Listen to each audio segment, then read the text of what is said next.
Alors comment gérer justement des réclamations? Donc il y a toute une méthodologie, on va voir ça dans cette vidéo. Alors, quelles sont les causes déjà des réclamations? Pourquoi est-ce qu'un client peut être mécontent? Alors bien sûr il y a le personnel qui joue des fois, parce que bon, le client lui il considère des fois qu'il est roi, donc on devrait presque s'asseoir devant, enfin se mettre à genoux devant lui. Et il y a beaucoup de personnes, dont moi notamment, où j'aime pas trop ça que le client se croit roi notamment. Il faut bien sûr leur répondre de manière toujours cordiale et ne jamais l'insulter. Mais en tout cas il y a des fois du personnel qui ont du mal justement à garder leur sérieux et garder leur calme, et qui ont tendance, parce qu'ils ont eu peut-être des difficultés dans la journée, ou ils sont pas de bonne humeur, à envoyer balader le client. Donc ça c'est une première cause de réclamation pour le client, qui est tout à fait logique. Après bien sûr les principales réclamations c'est parce qu'il y a un produit qui ne marche pas, donc il faut le réparer, il faut avoir une solution de secours, un service après-vente, des garanties supplémentaires. Un produit qui est périmé, ça arrive beaucoup dans l'alimentaire, où oui, des erreurs de contrôle de DLC, ça arrive. Et bon, ça ne doit pas arriver normalement, mais ça arrive quand même. Et du coup, on est en droit bien sûr de rembourser directement le client, parce qu'on n'a pas le droit bien sûr de vendre en périmé. Après, les erreurs de prix, ça arrive très fréquemment, où il y avait un prix affiché en rayon, c'est pas celui qui est passé en caisse. Il y avait une promotion qui ne s'est pas appliquée, donc ça arrive très souvent ce type de réclamation. Et bien sûr les retards de livraison, notamment pour les ventes sur internet, où ça fait partie souvent de l'un des critères qui va réduire une note de satisfaction, ou vous savez des satisfactions sous forme d'étoiles, donc 5 étoiles pour quand on est très content, ça va nous faire perdre des étoiles justement quand on a des retards de livraison.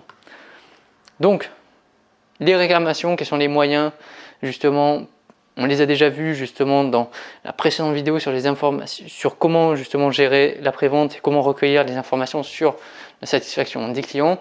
Donc pour faire les réclamations tout simplement, vous avez l'accueil du magasin pour les clients, vous avez le service après-vente, directement en rayon ça se fait beaucoup auprès des vendeurs ou auprès des employés libre service, où tout simplement le client il va exposer un fait et il va attendre une solution possible ou une réaction. Vous avez un livre des réclamations qui est possible aussi, donc c'est un livre d'or tout simplement, ou une boîte à idées justement, pour pouvoir offrir la possibilité au client de pouvoir s'exprimer. Les avis sur internet maintenant c'est quelque chose de très important, qui a à la fois un pouvoir de rassurer le client sur son achat, c'est-à-dire que quand il hésite avec un produit et qu'il voit que le produit il a 4,5 étoiles sur 5, bon, il va pas chercher à réfléchir trop longtemps, il va l'acheter direct. Par contre c'est aussi un élément parfois dissuasif sur des produits qui sont de moyenne gamme, parce que ça peut, avec des avis négatifs, ça peut réduire justement le taux de conversion du client. Après il y a les réseaux sociaux qui est un gros moyen notamment de se défouler sur les enseignes, et l'enquête de satisfaction bien sûr qui est un moyen de gérer toutes ces réclamations, de les recueillir, parce que quand on va faire une enquête de satisfaction, grâce aux questions ouvertes et aux remarques, on va pouvoir obtenir des informations par rapport à des clients insatisfaits. Alors comment on gère une réclamation? C'est en 4 étapes. Imaginons que vous avez un client qui arrive, débarque dans votre magasin en plein rayon et qui commence à gueuler partout, comment est-ce qu'on fait? Donc tout simplement, première chose c'est que vous allez isoler le client. Un client qui est mécontent, il va peut-être commencer à crier dans tous les sens, vous allez avoir tout le monde qui va se retourner vers lui, et peut-être que justement il y a un de ses clients autour qui lui aussi a eu un petit problème derrière, donc il va en rajouter une couche encore. Donc vous l'isolez comme ça, vous réglez le problème en tête à tête avec la personne. Et vous n'avez pas besoin qu'il y ait 10 clients autour de vous qui commencent à se jouer au jeu de la réclamation aussi. Première chose, donc vous isolez. Deuxième chose, identifier les sources de réclamation. Donc c'est l'écoute active tout simplement, comme en vente. Le but c'est de comprendre pourquoi est-ce qu'il est énervé, quel est le problème justement, enfin comprendre tout simplement sa réclamation. Et on va bien écouter activement, on va reformuler justement comme pour la vente, pour montrer qu'on a bien compris, qu'on l'a bien écouté. Ensuite, bien sûr, on va remercier le client de s'être exprimé, parce qu'il n'y a pas toujours... Il y a certains clients qui préfèrent, pour ne pas avoir de problème, ne rien dire du tout, et certains qui aiment bien partager leur avis. Donc vous allez le remercier de s'être exprimé, et bien sûr vous allez apporter toujours une solution. Ça peut être un remboursement, ça peut être un avoir, ça peut être tout simplement une demande d'information auprès de la hiérarchie, ça peut être des garanties supplémentaires, ça peut être juste un dépannage. Donc il y a plein de solutions possibles et imaginables en fonction du type de réclamation. Alors voici un guide notamment pour les différents types de réclamations assez fréquentes, comment traiter ces types de réclamations. Donc par exemple, imaginons que c'est le personnel. Donc par exemple, le vendeur du rayon boucherie est vraiment désagréable quand je vais en boucherie.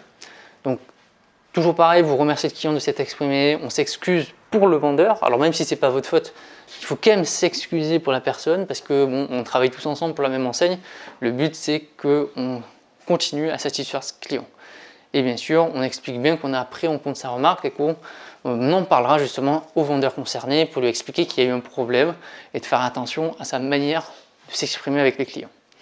Là, si vous avez par exemple un problème sur votre produit, le produit ne correspond pas au descriptif de l'emballage, donc ce qui peut arriver sur internet.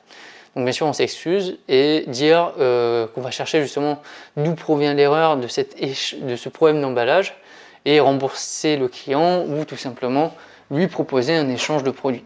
Donc c'est des solutions qui sont possibles. Si vous avez le prix, concernant le prix, ce n'est pas le prix indiqué en rayon, ce qui arrive extrêmement souvent. Donc tout simplement le prix faisant foi, c'est celui qui est indiqué en rayon. Il faut s'excuser et appliquer le prix qui est affiché en rayon. C'est-à-dire que si en caisse vous avez un produit qui passe 10 € alors qu'il est affiché 9 € en rayon, vous devez le faire passer à 9 € parce que c'est le prix qui a été vu en rayon à côté du produit, qui est obligatoire, qui fait foi et qui doit être en caisse tout simplement. Alors bien sûr le problème c'est que dans l'autre sens ça ne va jamais s'appliquer, alors sauf cas exceptionnel, la plupart du temps vous aurez à faire ce changement quand bien sûr il y a le prix qui passe en caisse qui est plus élevé. Quand le prix qui passe en caisse est plus faible que ce qui est affiché en rayon, je peux vous garantir qu'il n'y a pas beaucoup de monde qui va venir vous voir pour vous faire une réclamation. Bon, mais bon, ça arrive quand même. Hein. Alors, ensuite, c'est au niveau des services par exemple. Je n'ai pas encore reçu mon produit dans le cadre d'une livraison ou d'un bon de commande. Donc tout simplement, le traitement à avoir, c'est de se renseigner auprès du service de livraison ou au pire prendre le numéro de téléphone du client ou le mail, s'informer auprès de la plateforme logistique par exemple pour avoir plus de précision et ensuite recontacter le client pour lui apporter une solution. C'est pas parce que vous ne traitez pas la réclamation tout de suite que le client sera insatisfait. Et le tout, c'est au moins de récolter un numéro de téléphone ou un mail pour pouvoir le recontacter, de faire les démarches d'information et de recherche et ensuite de revenir vers le client. Maintenant, concernant le magasin, par exemple, où est-ce que je pourrais trouver ce produit ? C'est quelque chose qui arrive souvent, un client qui ne connaît pas bien le magasin ou qui a la flemme de chercher, il va vous demander où est-ce que ce produit se trouve. Bien sûr, il faut faire très attention, même si c'est assez grand le magasin, c'est accompagner toujours le client et lui montrer où il se trouve. Combien de fois est-ce que je suis tombé sur des personnes qui ont dit aux clients vous allez au fond du magasin, ensuite quand vous êtes au fond vous allez à droite, puis après vous allez à gauche, puis vous reprendrez à droite.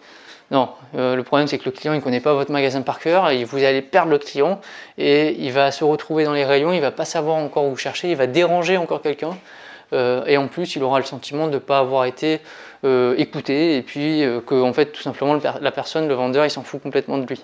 Donc non, on l'accompagne, alors pas forcément devant le produit mais au moins devant l'allée correspondante à sa recherche.